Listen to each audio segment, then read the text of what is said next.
Hello, welcome to the room.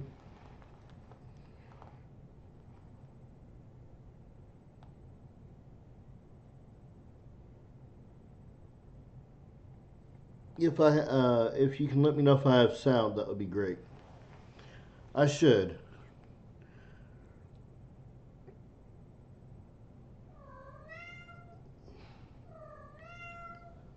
All right, Kitty, this isn't your video. Welcome if you're just joining me. Come here, buddy.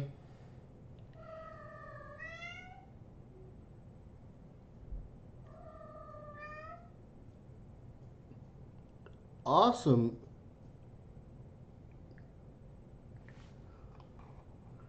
Wait a minute.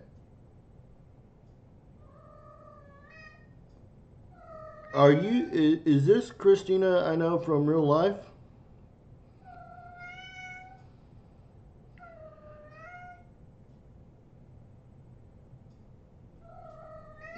Dizzy, calm down.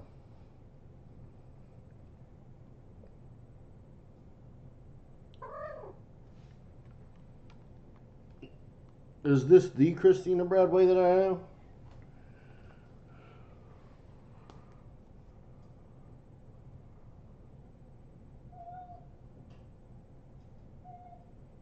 I'm so freaked out right now. Whoa, cool. Welcome to the room. It's so weird having you here. In a good way. It's a good thing. This is cool. Welcome to my YouTube channel. Subscribe if you want. And let your friends know. I'm going to wait for a few more people to get in here, and then I'm going to get into talking about going to a coin show. We're talking, in this specific instance, a large coin show. One with, 1,000 dealers instead of 20 or 30.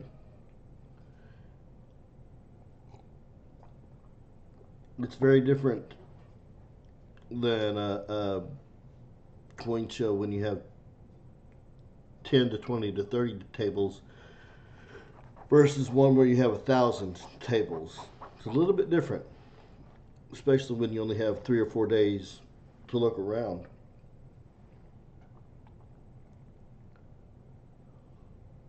But it's so cool. What are you doing tonight? It's good to see you.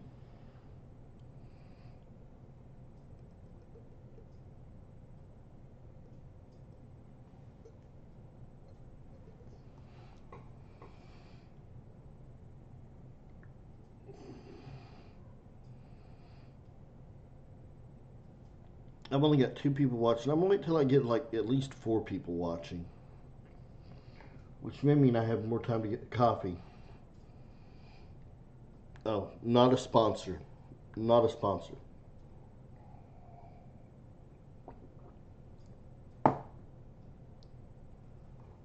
Three people now. Welcome to the room, whoever's watching. I've got 3 people now, it says, and I wanted to wait till I get about 4 people in here just to kind of make it worth not repeating. I don't want to repeat myself a whole lot once I get into things. I'm trying to make my live streams a bit more structured. I can do a talk about something, and then we can chat about whatever. But Christina, are you still in a lot of pain, or are the doctors taking care of it, and are you healing better? I have been preparing for this live stream. I've just been wanting to do this live stream, and I'm actually preparing for a coin show in January. That's one of the reasons that I'm doing this video. Is I'm going to Orlando in January, going to the Florida United Numismatists Convention. There are at least 1,000 tables, probably, or 1,000 dealers, and it's a huge show. Very, very, very big. And I haven't been in a few years.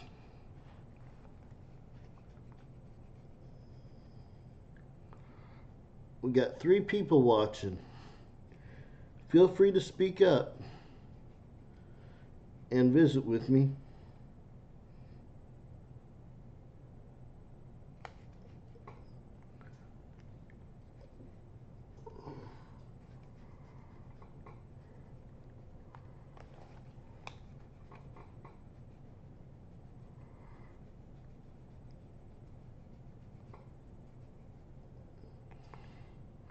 Good.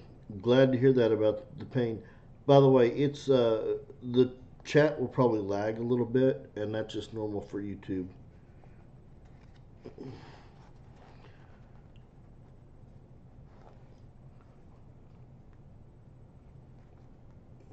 I really want to get 4 people in here before I do much. Let me get some more coffee real quick, and I'll be right back. Maybe someone else will be in here. Yeah. When are you supposed to get your prosthetic? Or is it 2 prosthetics? Or is it the one? I forgot. And with that, I'll be right back.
I'm just getting coffee. I'm coming back. Dizzy, what are you doing, buddy? Silly kitty. Alright, I've got 5 people in here. That's cool. Alright, welcome everyone. I guess we'll get started now that I've got 5 people. Thank you for joining us. Christina is with us. She's a good friend from real life. Well, I mean, I guess YouTube is kind of real life, but I know her personally. We went to high school together. So, if you're here and you know me, please say hi. You can lurk all you want, but I kind of want to know who's in the room. So if you do want to say hi, feel free. And oh, we got 6 now. Welcome to the room. I was just waiting for the room to build a little bit, so you haven't missed anything. I want to thank everyone for joining. And we're going to talk about converging on a convention. And this can also be a small coin show too, but really I'm going to be focusing more on larger coin shows, meaning your big conventions, your Florida United Numismatist or Fun convention, your ANA conventions, your Long Beach conventions and that kind of thing. So the larger shows where you have maybe 1,000 dealers or more, or 1,000 tables or more, because that's kind of where it's easy to get lost. it can be extremely overwhelming. And if you only have, say, 3 days to look at coins, and you got, let's say the show opens to the public at 10 or 9, closes at 5, that doesn't give you very long to look at coins, really. If you're talking 1,000 dealers or 1,500 tables, that's a lot of coins in very little time. So what I'm going to try to help you do today is figure out the best way to approach a convention, because you may not just be going there to look at the coins. You may be looking at the exhibits. There may be educational seminars like Money Talks presentations at the ANA shows. I know at the Fun Convention they're having several presentations as well. And you want to make time to get done everything that you want to do. They also have auctions, and sometimes these auctions can take up a lot of time. This is a catalog. I collected a bunch of auction catalogs. This is just one from my collection, and this was the Florida United Numismatists. This was January 5th auction. Okay, there are, let's see if it lists how many items. I don't know if it even lists it, but, well, to give you an idea, this is a schedule of when the auctions are and how many different sections that they have. These auctions can be huge, and they can last a long time. And a lot of people go there, these are not coins for your average collector, to be quite honest. These can go from literally hundreds to thousands to hundreds of thousands to millions of dollars per coin. So you may want to just go to see a certain coin. There's a lot of activities at a coin show other than just buying coins from the dealers. And there are dealers that specialize in so many different things. So the very first thing you want to do, as early as possible, the show will have a catalog. Now, if you can, they often will have a catalog online beforehand, and they will also often have a layout of the tables and a listing of the tables. In addition to that, they will have listed coin dealers by specialty. So if you're into foreign coins or ancient coins or error coins or gold or silver or just bullion, whatever, they will have those separated. And so what I do is I will get the catalog and look, and also if you're a part of like clubs, they have club meetings. So there's a lot to do. And so what I do is I figure out what I'm going to do every day. So for instance, I know this year, next year, I'm going to the fun show. I'm sure there will be an auction, and I'm sure I'll want to see some of the coins at the auction. I've never made time because I've always run out of time to check out the auctions. But they'll also have some nice coins on display. In fact, I'm putting together a display, which cuts into my time even more because I've got to put together my display and take it down and get with the judges and find out, what my score was, etc. But the very first thing I do is I look at who all is at the table.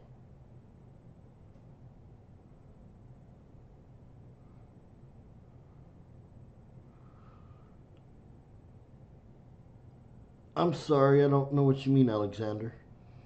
Well, good to see you, by the way. I'll wait for a response and then I'll answer you properly.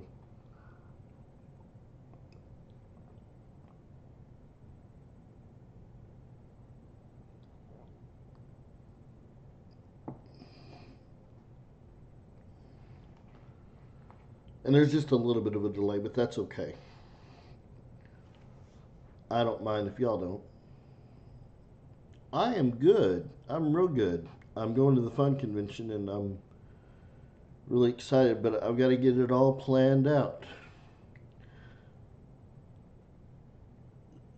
So, what were you trying to ask me, Alexander?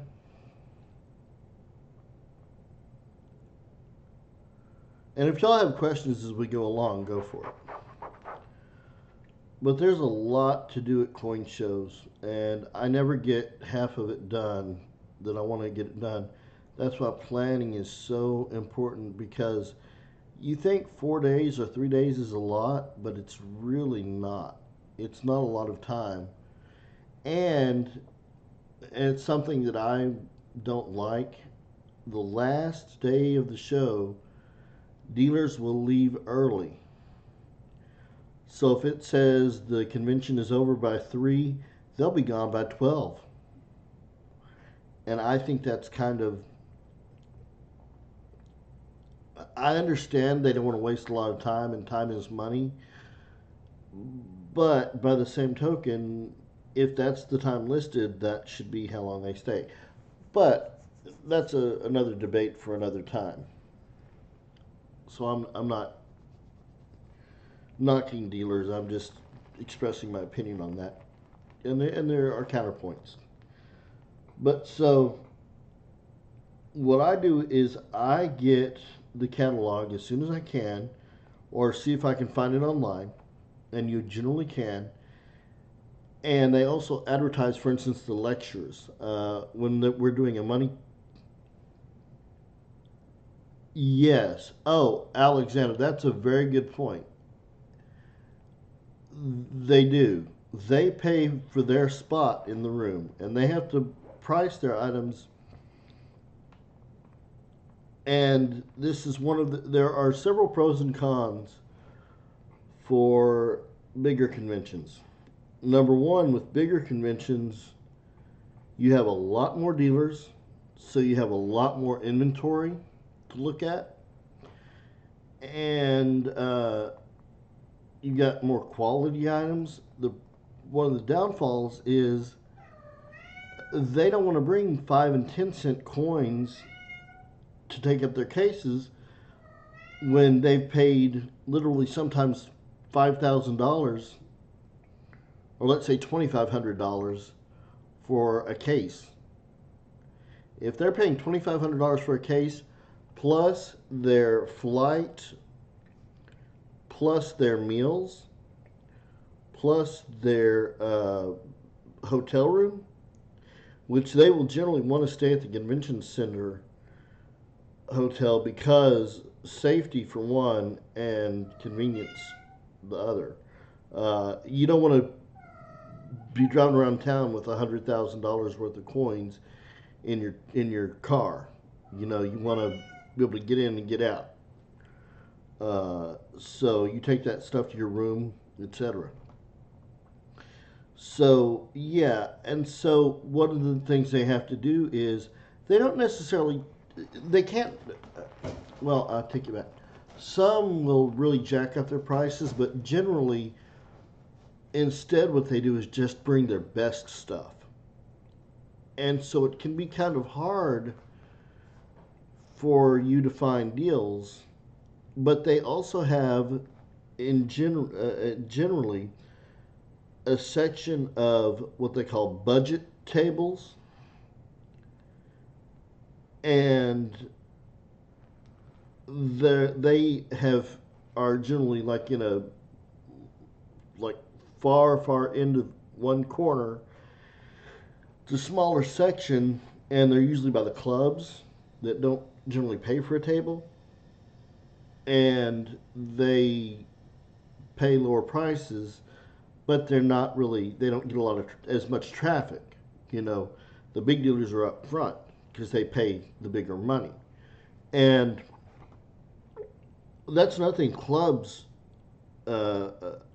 show up at these shows to try to get people to join. In fact, I'm going to be at the Coneca table in at the fun show at least one day, if not more than that. I plan on spending the whole day there one day. Um, but so what I do is I get a catalog. I look at the layout. They will have a layout and they will list what dealer is at what table. And I will circle those table numbers, and then I'll go in the back and circle that name.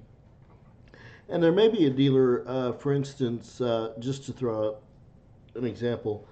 I'm not a huge collector of so-called dollars, but Jeff Shevlin, who is the leading expert of so-called dollars, and I have kind of become, I don't know if you'd say friends, but certainly acquaintances, and we see each other a lot at the shows, and he's a really, really good guy, and he's actually former executive director of the ANA.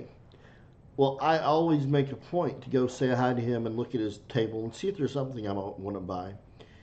And he's been real good to me, and so I look for names of people that I just want to go say hi to. Fred Weinberg, he and I recently did some. Well, he gave me some stuff, some inexpensive stuff, but gave me some stuff. I want to go by his table and thank him for that. You know, and it's always good to drop in and say hi to people that you have done business with before, even if you're not going to do business with them at that moment. That said, you need to find the time and the place. If I go up again, let's use Jeff Shevlin as an example. He's got a lot of quality inventory. He's got some inexpensive inventory too. He's got coins for $10 and $12, but he's also got coins for $20,000 probably.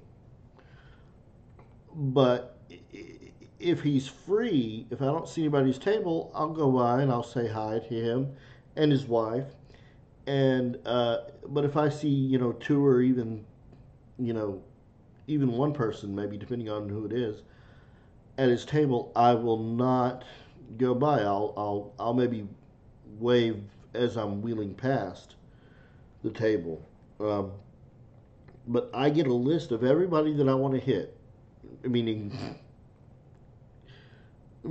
contact.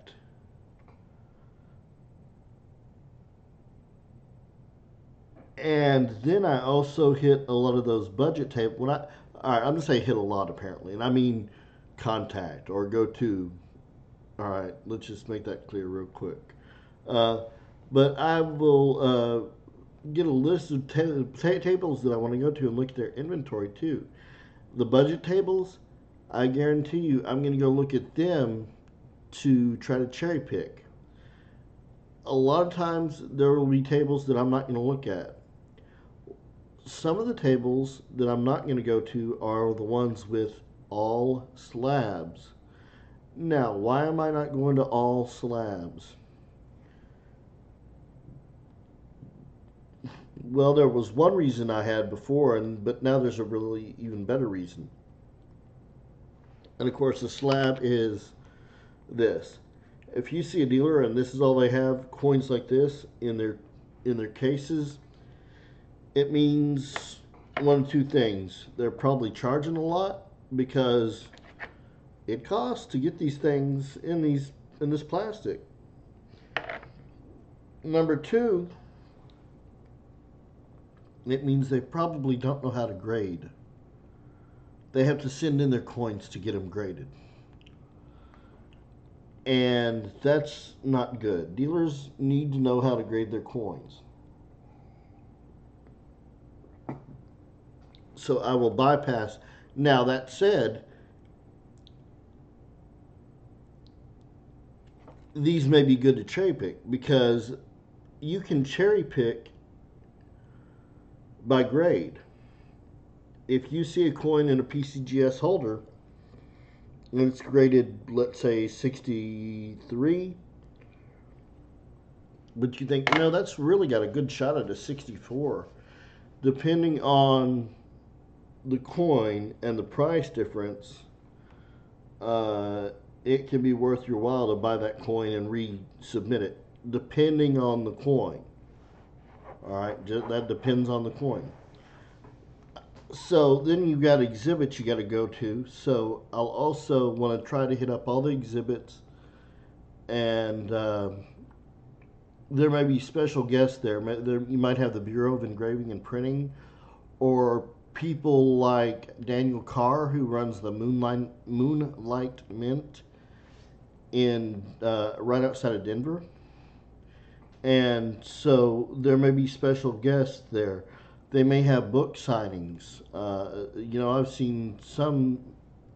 It was a few years ago. They had Cherry Picker's Guide book signings with Bill Fiva, and in fact, he's going to be at the Fun Convention. So I'm going to want to know where he's going to be because I haven't seen him in years. And well, it's been about, I guess it was 2016. But I want to catch up with him and get my photo with him and, get some stuff signed and that kind of thing. And Mike Ellis, you want to find out kind of before the show where everybody's going to be if they don't have tables.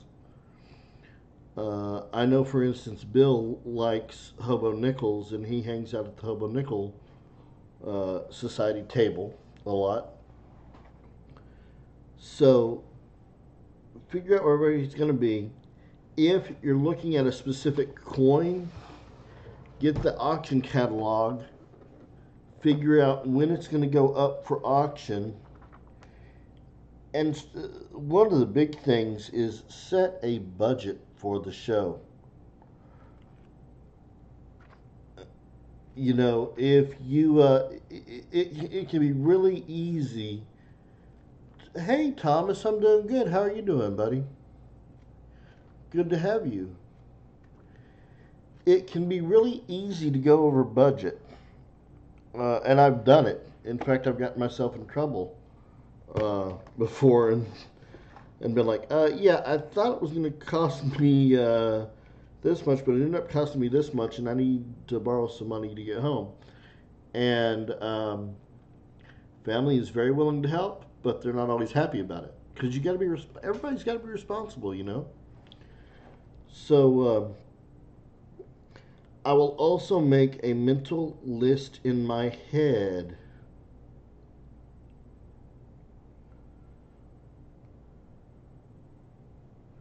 Oh, cool. Yeah. Thank you, Thomas. Yeah, I love Green Bay Wacky and Cab 7. Those are my. I mean, I've got a lot of favorite YouTubers, but those are like my top two. I mean, you just gotta love them. So, I also have a list in mind whenever I'm at a show of coins that I'm looking for. It may be varieties, but for you it may be different. Maybe you're looking for a 1938 Denver full step Jefferson nickel in 68. That's just an example. What you'll want to do is ask dealers what they have. Now with cherry picking, which is what I do, it's a little bit different because what you're trying to do is not let the dealer know what you're looking for.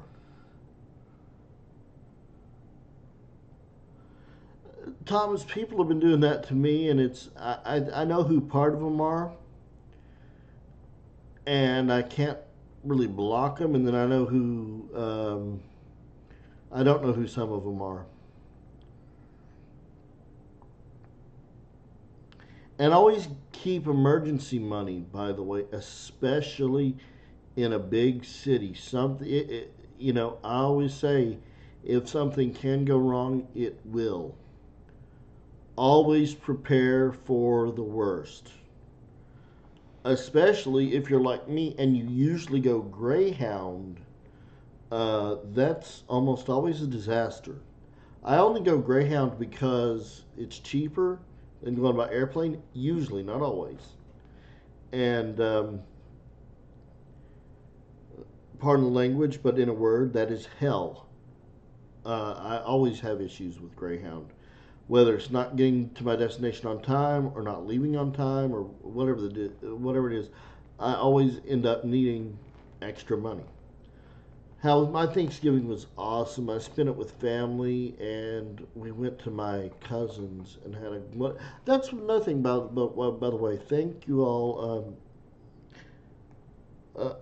I'm very thankful for you all. I haven't. I don't know if I've said that enough or any really, but I really thank you all for coming on my live streams and liking my channels. And I'm going to get thumbs downs. That's okay. That's totally okay.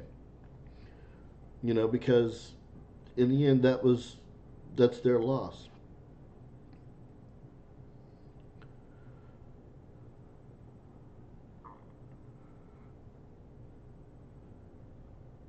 Yeah, and I mean, apparently, when I was in, and this is off topic, but I'll get back on topic in a minute. But when I was in high school, it was my junior year, and I was running for student government secretary, and I would serve my senior year. And I got a lot of support, but then a lot of people were actually tearing down my signs and tearing up my signs and really just being really nasty to me. And I went to the SGA sponsor, Student Government Association, and I told him I need to drop out. He said, "Why do you need to drop out?" I said, "I've got people that are tearing down my signs. I've got people that are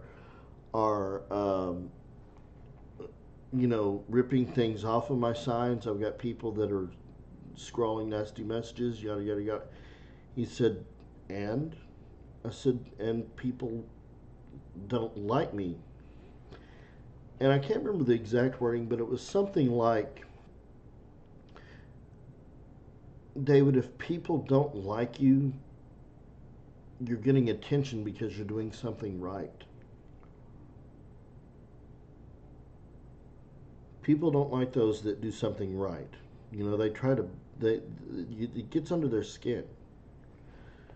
And long story short, he said, "I can't tell you what to do, and I can't endorse you because I've got to stay unbiased, but it is my opinion you should stay in the race."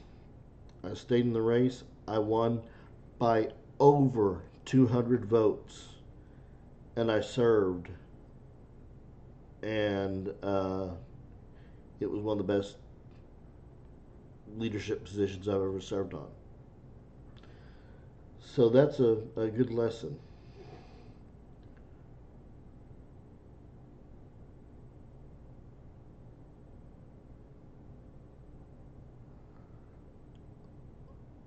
In a good way or a bad way, Alex?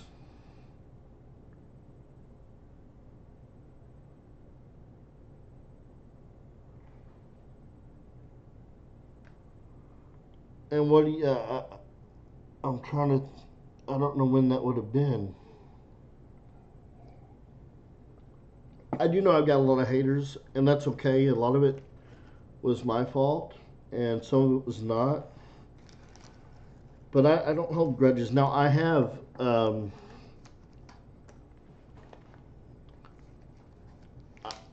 really tried to fit in with this community, and not everybody likes me. That's okay. I mean, I would love for everybody to love me, but it's not going to happen. I can't make it happen. But um, I do wish everybody well. I've been a little bit hurt in some ways by some people, but that's okay. You know, everybody. My mom once told me she heard in a lecture one time in college from a psychology professor that everyone is doing at this moment the best that they can. You know, it may be that one person's having a really bad day, and I've been like this. This is speaking totally from experience, and all they can do is lash out and be angry because that's the best that they can do that day. And then the next day they feel bad about it and they apologize, and sometimes the damage is too late, and sometimes it's not too late. But you know, I don't hold a grudge against anybody. People do what they have to do, and um, they have reasons for doing what they're doing, even if we don't understand it sometimes. So, all these people that are giving me thumbs down, that's okay. I can't. Yeah, exactly. And sometimes if you burn bridges, they never get repaired, or it takes a while to get the bridges built back. And that's something that we have to accept. Um, but yeah, I'm sorry to get off topic, but yeah, exactly. Hey, Jenny, how are you doing?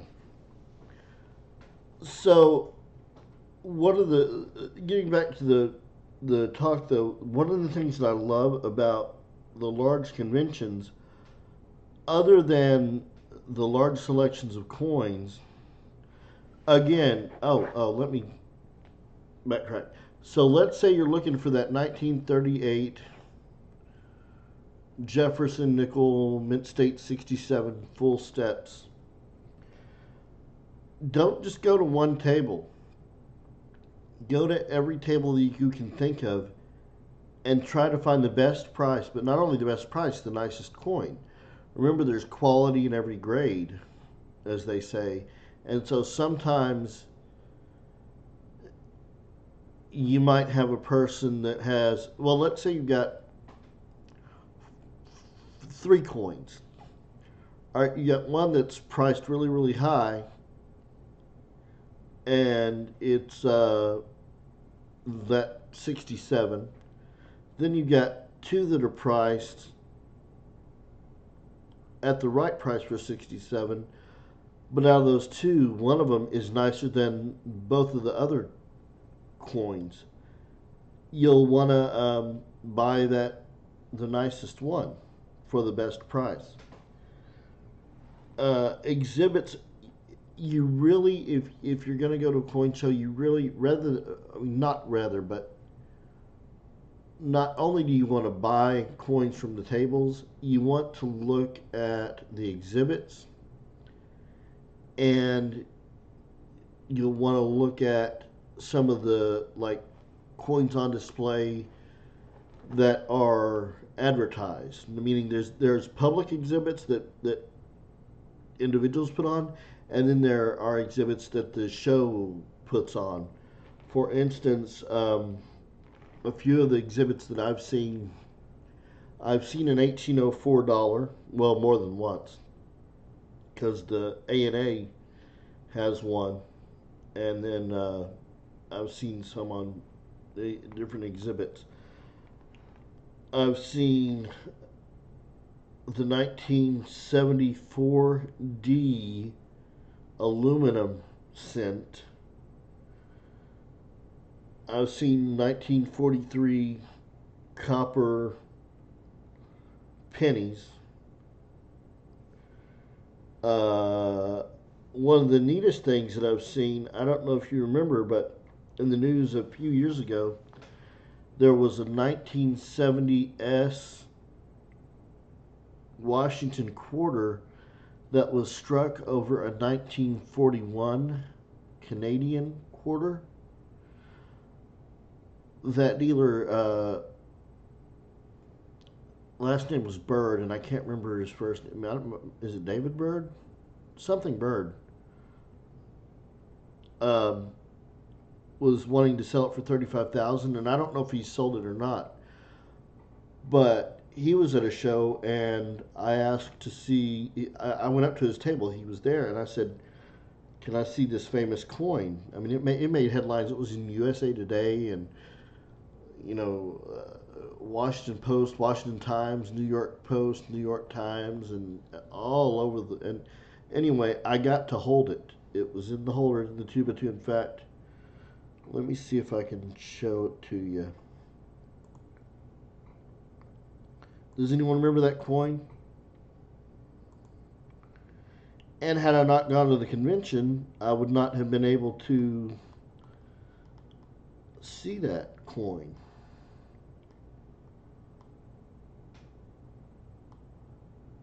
A head molded into a Liberty. I'm not sure.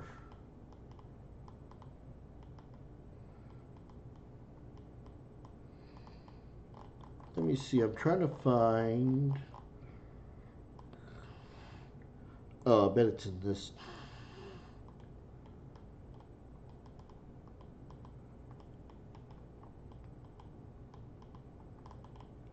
I've got so much. All right, here it is. Oh, cancel. Okay.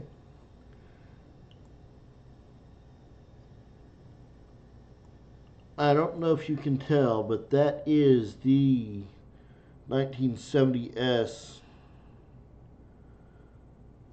over the 41. And I think I've got another image of it somewhere.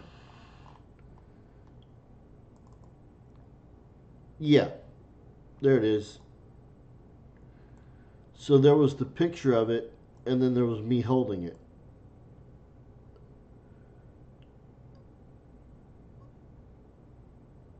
So I got to hold on to that coin. So there's all kinds of unique, literally, unique coins and exhibits that you'll get to see at large shows that you'll never be able to see anywhere else, ever. And it's so cool to be able to say you've seen these. Like the 74D aluminum cents. Does anyone in here know the history of those?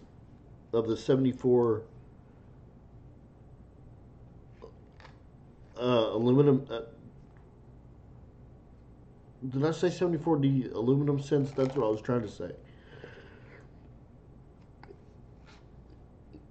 There was a shortage of copper, and in '73 they were wanting to go to a new metal, and so they struck hundreds of 1974 sample cents in aluminum. I hope I said that right before. But anyway, and so what they did was they gave these out to senators and congressmen and several other people. Well, anyway, they ended up taking them back, but people ended up keeping some of their samples. They didn't give them all back. So if you are known, and only one of the that was struck with the Denver mint mark is known, and that was on exhibit a few years ago, and I got to see that. And so again, you need to really, time management is the biggest thing. You may want to join clubs. Make time to go look at all the clubs. There's going to be a specific section for clubs. Make time to go look at those clubs and see if you want to join them. I've been wanting to join the elongated collectors for years, and I'm going to do that this month. And I'm really excited about it. You know, elongated are those squished pennies, as they call them.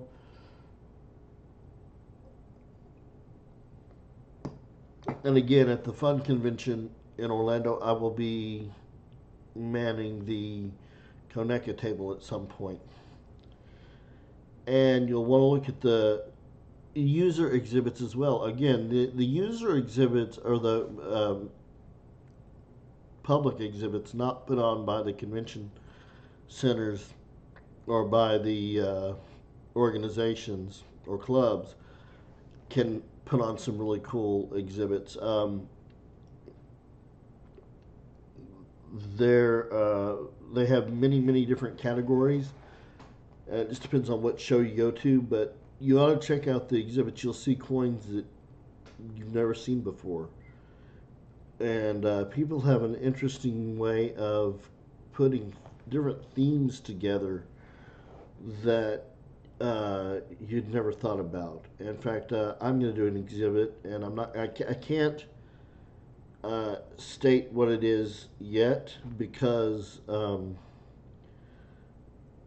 it may be that one of the judges sees this video and has to recuse him or herself from judging, and I don't want that to happen. So, but I'm going to be doing an exhibit, and again, if there are any book signings from your authors, you want to make time for that, and the auctions, and you want to get an idea of what time your auction item is going to come up.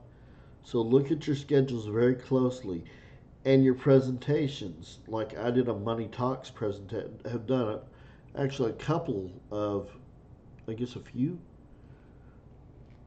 two or three Money Talks presentations at the ANA shows, and you need to plan time if you're going to do one, but also if you're going to go to one.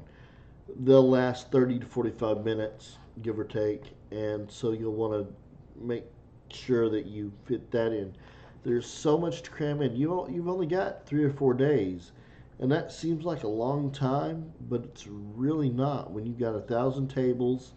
All right, so you got 1,000 tables, you've got 5,000 people in the crowd that you've got to fight against to look at your coins. You've got the coins that you're looking for, in addition to coins that you found that you did not think about finding. Then you've got the exhibits, then you've got the auctions, and then you've got the presentations. It's a lot of time, or a lot of events in such a short period of time. It's very easy to eat up that time if you don't have it planned out. So it's very good to kind of get a schedule each day. Also, if you've got meetings, for instance, I'm an ANA district representative for Arkansas, and so at the ANA shows and maybe the fun show, we always have district representative meetings. Those last up to an hour, and they're usually during lunchtime Mondays, so I have to make time for that too. That's an hour I've got to cut out of my time, and I'm going to be manning a Coneca table. That's going to eat up pretty much a whole day, because that's really what's kind of, I mean, if you're going to sign up, you're really expected to stay there most of the day. I mean, you can skip out a little bit for breaks, but you really need to be there for the whole day. So that's something to consider too. And the more involved you get as a leader, or just in general, the more of a time crunch you're going to have. And then, after the show's over, there may be nothing to do. So, for instance, I'll be from like 10 to 6, I'll be running around like a chicken with its head cut off, and then at 6 o'clock till 10 o'clock the next morning, I'm bored out of my mind because there's nothing else to do, and it's kind of crazy, but that's the way it works. Always kind of have a list of what you're looking for in the back of your mind. I know what varieties, for instance, I'm looking to cherry pick, but that doesn't mean I'm not looking at everything. I mean, if I've found what I wanted, and there's a specific guy, a dealer that has really inexpensive errors that I buy from when I see his table, and if he's there at the show, I know I definitely want to hit him up because I can get errors dirt cheap and then resell, and then that helps recuperate my cost. That's the other thing. You've got to really set a budget. It has taken me 3 months to set the budget for my Orlando show. Um, and I'm hoping I'll be able to spend a little bit in January from January's income. Um, so it's something to think about. You know, budget is a huge thing. You don't want to waste all your money. I mean, waste is not a good word. You don't want to spend all your money in one day because if it's a 4 day convention, like I said, it can be hectic and it doesn't. It's not a lot of time, but if you've spent $200 and your budget's 250, if you spent 200 the first day, those next 2 days or 3 days are going to be pretty miserable. So that's another reason why I suggest you do take breaks and go to some of the seminars and exhibits. It gets you away from the temptation to spend all your money. Also, budget for food.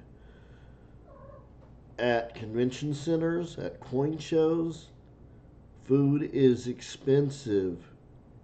You might spend $20, literally, I've done this.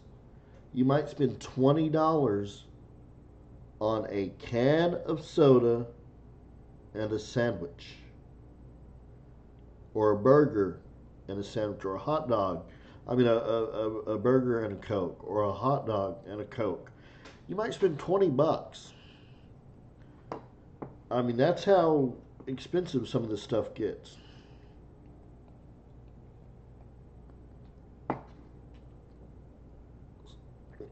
So you better make sure. Yeah, now, and that's another thing. Alexander makes a good point. Um, if you're selling, you know, you might want to bring some coins to sell. Realize too that they're trying to make a living, and also realize I would be very cautious. Yeah, that's true, Jenny.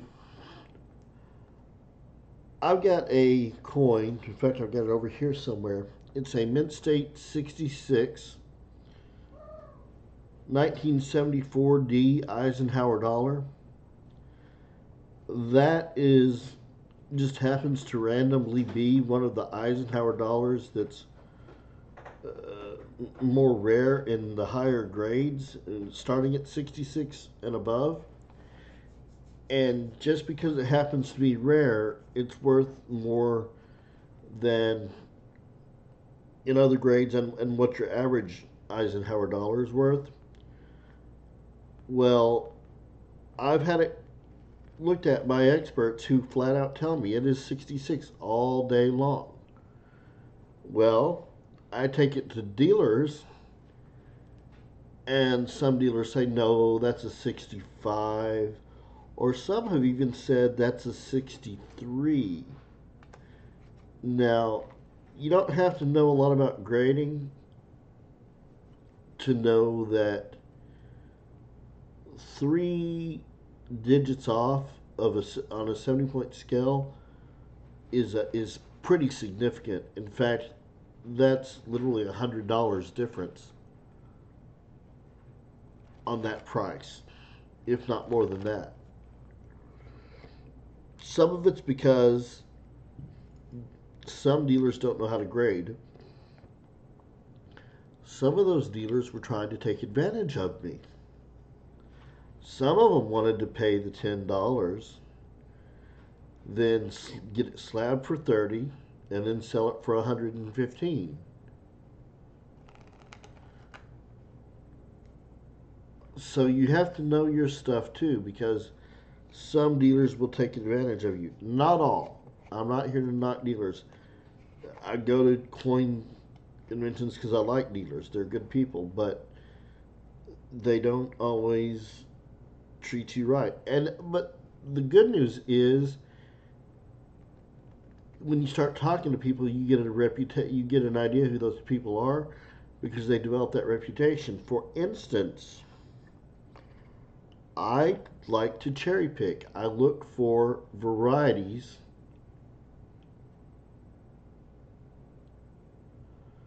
that's the date on it, and it was manufactured.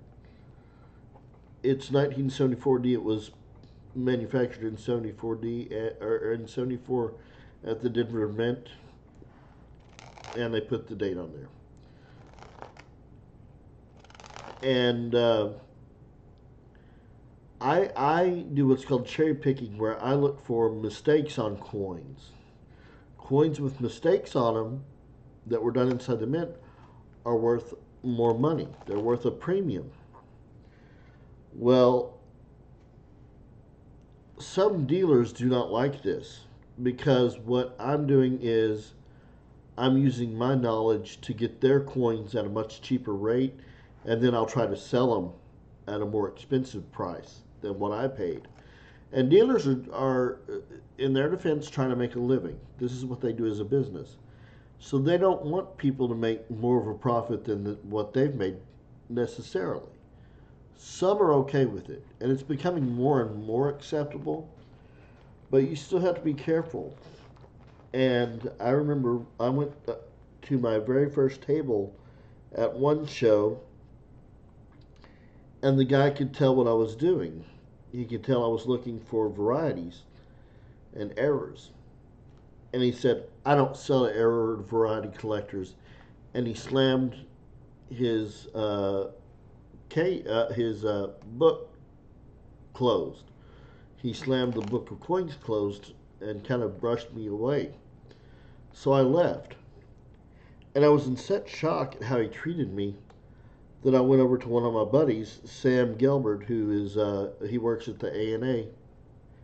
I said, "You're not going to believe what happened to me."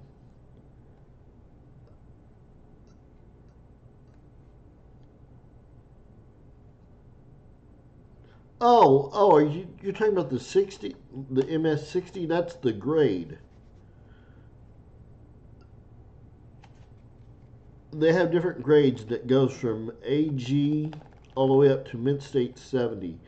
AG being like the worst possible coin you could ever see, nastiest condition, up to complete perfection in MS-70. That's what that is. I'll talk about that here in a sec more if you want. But I talked to Sam Gilbert and I said, "You're not going to believe what this dealer did to me." And I told him what had happened, and he leaned over and whispered in my ear the name of the dealer that did it. I said, "How did you know that was the dealer that did it?" He said, "Because he's got that reputation." And so now I know never to go to that dealer. Funny story. I go to another table. It's the second table at that same show. I start trying to cherry pick. And the guy says, "I've got some varieties in slabs too if you're looking for them." What he was saying there was, "I know you're cherry picking." My jaw dropped. I said, "I am so sorry. I'm a variety collector. You caught me." He said, "I know. It's okay. Listen, you can keep looking, or I really do have some coins and slabs, varieties and slabs, if you want to look." He said, but I look for all my varieties as well. Two totally different reactions. And I will tell you that I bought coins from the second guy. That first guy will never get my business because I still remember his name, and I will never recommend him to anyone. The second guy will always get my business. And he was okay with it. He's like, look, you're just using your knowledge just like I would be using my knowledge. He said, it's okay. Don't worry about it. It's all good. And more dealers are becoming like the second guy. More and more dealers are becoming like the second guy. But expect people to be like the first guy. Well, I don't want to say expect it, but understand it if they are. Understand where they're coming from. Does that make sense? Understand where they're coming from. So, but Alexander, yeah, a little bit about grading. A coin, the worst condition you can find, which will be poor actually, you'll be able to read the date. That's it. Mint state 70, you will not see a tiny scratch. It can't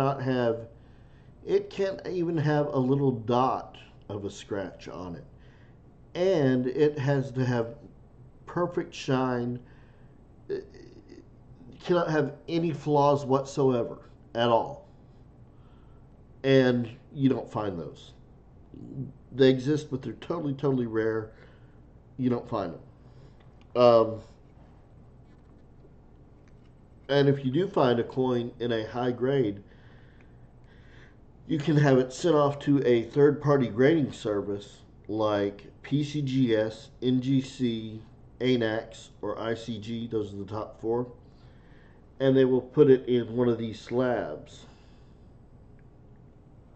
And in these slabs, it'll say what the coin is and the grade. It will tell you, it'll list the number. That will be a mint state coin generally. Unless it's super, super rare, you're only going to want to slab coins that are mint state 67 and above, generally. And it'll say on there what the grade is. And yeah, that's it goes mint state 60, 61, 62, 63, 64, all the way up to 70. These are they also have what are called sample slabs. Now they give these out at shows. This is an example of a sample slab. This is a 2017 P. This was at the Denver A&A show. They gave out 1,000 of these, and I've got a few of them actually. And it was in conjunction with, again, PCGS and Rare Coin Market Report.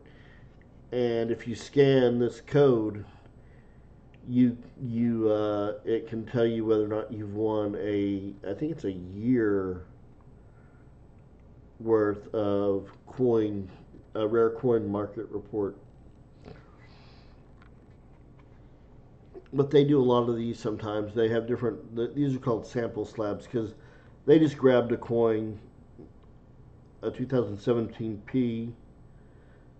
They just grabbed a sample and put it in here. So it is a 2017 Philadelphia, but it's just, and they just decided to make these specific slabs for this show and limited it to 1,000 of these. And so you'll see different sample slabs. I had another one from another show. Oh, this is cool. Oh, here's an example of a grade. See, that says Mint State 65. This is 1960 Denver, Washington. Jefferson nickel. Pardon me. And this is Anax, or Anax, as I've heard it called before. But someone sent this in and got it slabbed. This is not a sample slab. This is a real slab. This cost money to get this done. Whereas these, the company itself put these in the slab and gave these away. And that's why you'll actually see some of these are not even facing the right direction, and some of them are actually in really pretty terrible shape.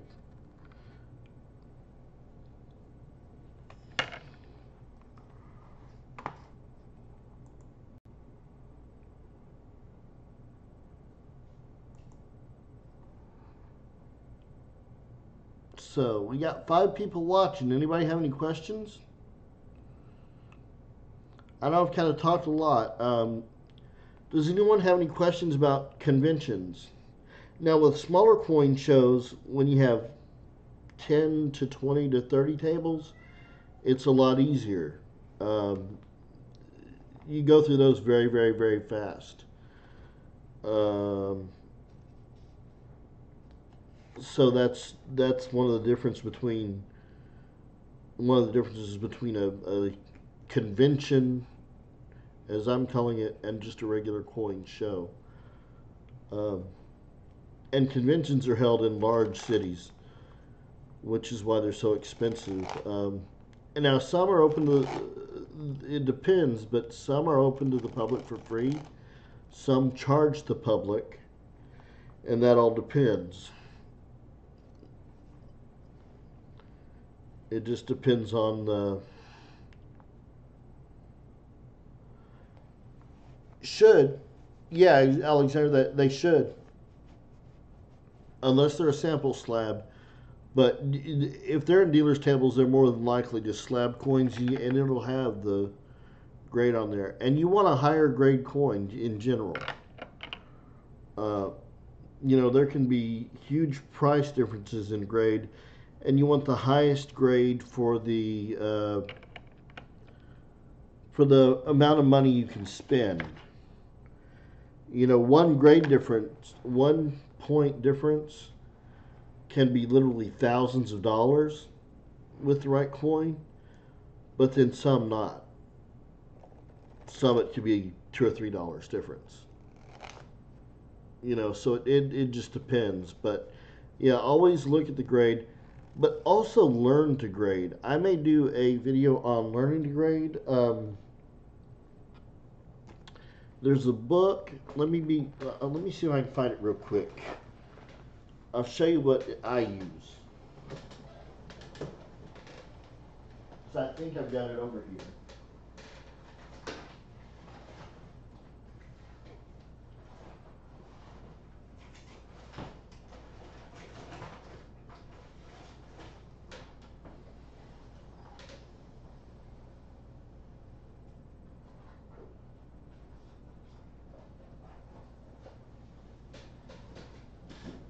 Yeah, I do. Here now you're not in the U.S., is that right? But in the U.S., this is the official A&A grading standards for United States coins. And it literally shows you how to grade. Like, let's say I want to grade Lincoln cents.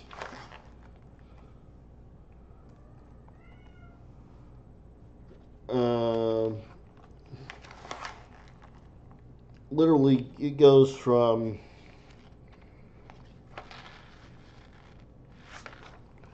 AG3, which is about good, and it tells you what that means, all the way up to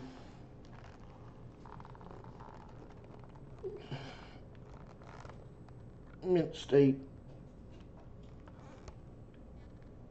70, and all the grades in between, and there's 70 points.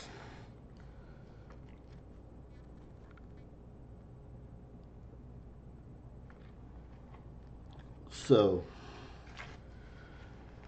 it would help to learn to grade.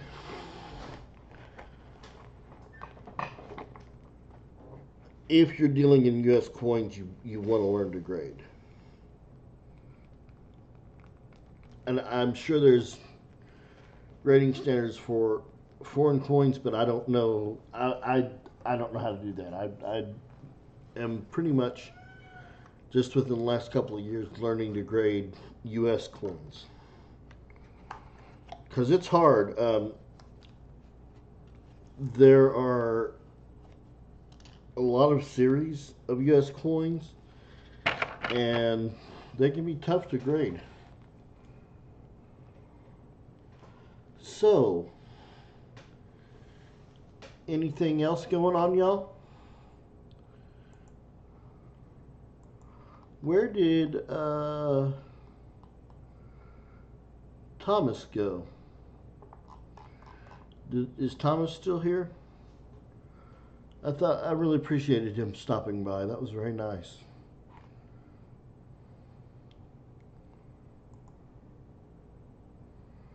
Yeah. And a lot of people here are into foreign coins, which I'm able to get a little bit of because my mom lives in Wales half the year, in Anglesey. If you know where that is, you probably would know more than I would. Anyway, she lives in Anglesey, Wales half the year, and then half the year here in the U.S. She's actually going to be back here. She's in Wales right now, and we'll be back close to Christmas. And then we're both going to the fun show in Orlando. Hey, Dizzy, what's wrong, buddy? I love you. You're a good boy.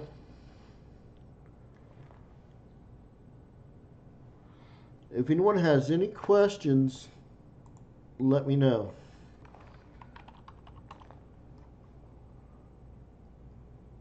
I'm probably gonna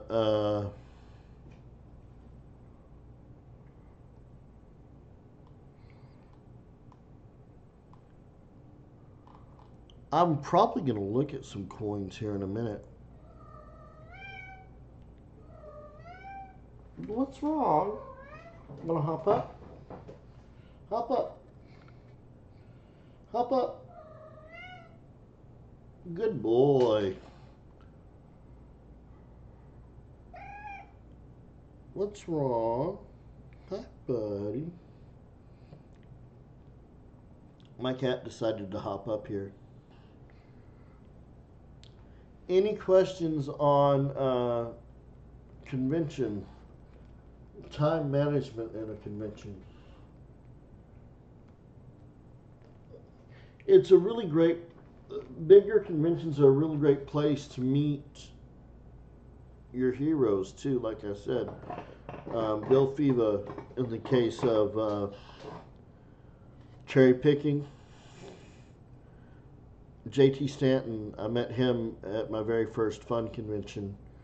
Of course, he passed away a few weeks ago. That was a huge loss to the community.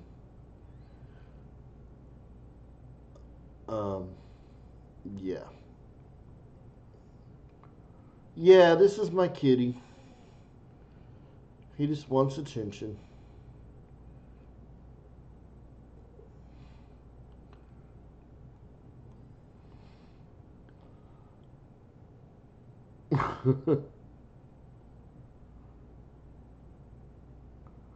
Aww.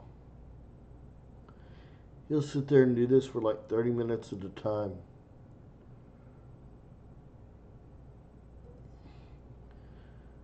Any more questions before I log off? I keep wanting, I'm trying to find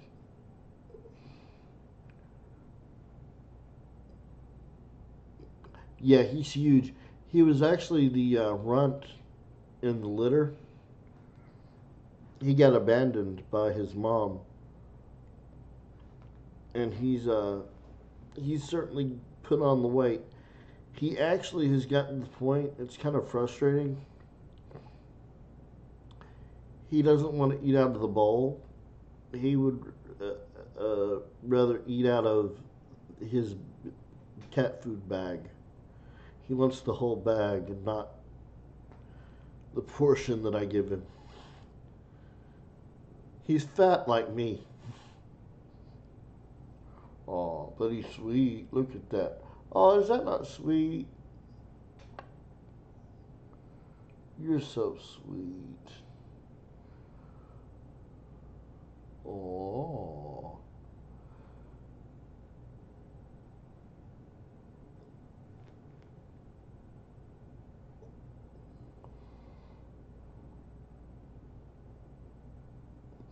Well, I guess I'm going to log off.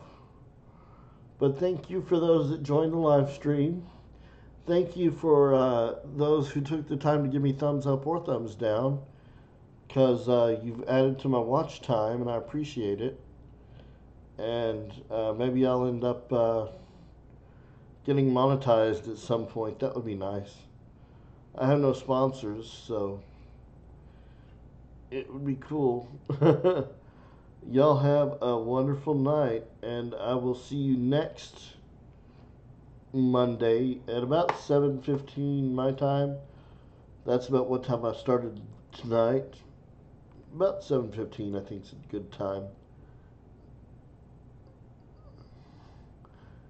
That's a good idea, Alex.